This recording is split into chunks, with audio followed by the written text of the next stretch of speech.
You ever flip on a light switch and just stop and wonder where that power really comes from? Well, a lot of the time the answer is as simple and as incredibly powerful as a river. So today we're going to follow the journey of a single drop of water all the way from a calm lake to the light bulb in your room. So that's the big question, right? How do we take something as basic as flowing water and turn it into enough electricity to power millions of homes? It might seem like magic, but it's really just some brilliant large-scale physics. And it all starts with one colossal structure. And this is it, the hydroelectric dam.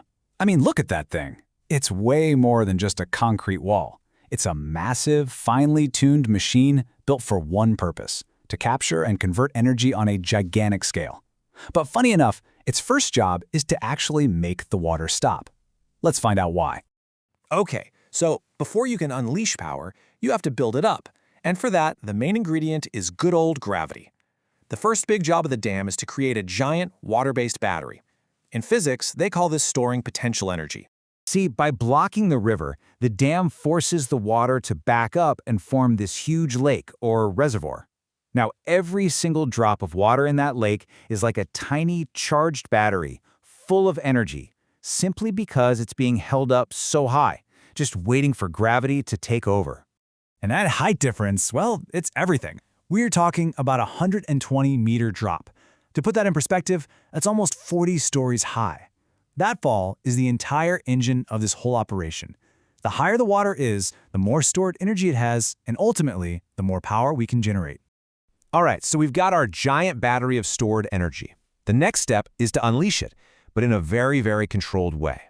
This is the part where we turn all that potential energy of the still water into the raw, moving force of kinetic energy. The water's journey from calm to chaos starts right here, at the hydraulic intake. You can think of it like a giant, super strong gate.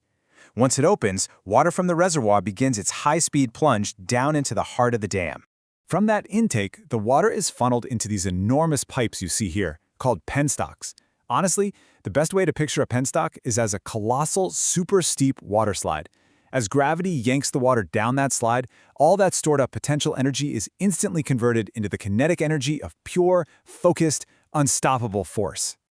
Now we're hitting deep inside, into the powerhouse. This is where the real magic happens. This is where we take the raw physical force of that falling water and transform it into the electricity that powers our world. So, at the bottom of that 120-meter drop, the water, now a high-pressure jet, just slams into the blades of this thing called a Francis turbine.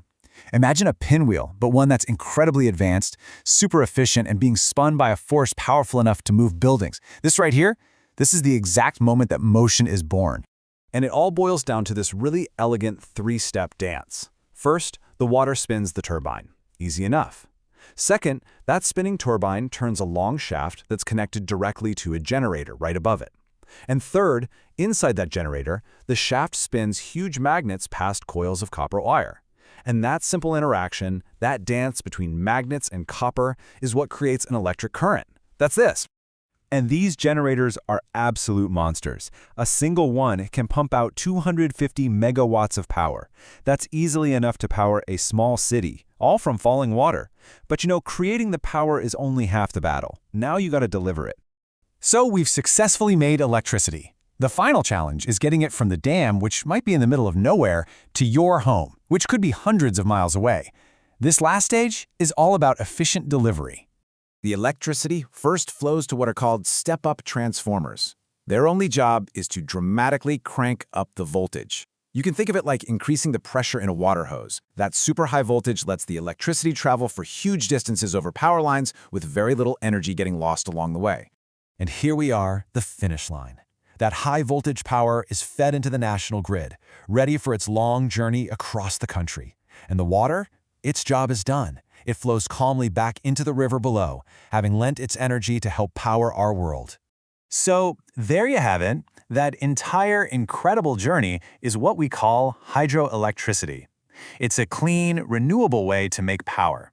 We don't use up the water, we just borrow its energy for a little while, using gravity and some seriously brilliant engineering to turn it into light. From a calm lake, down a high-speed plunge, through a spinning turbine, and across miles and miles of wire.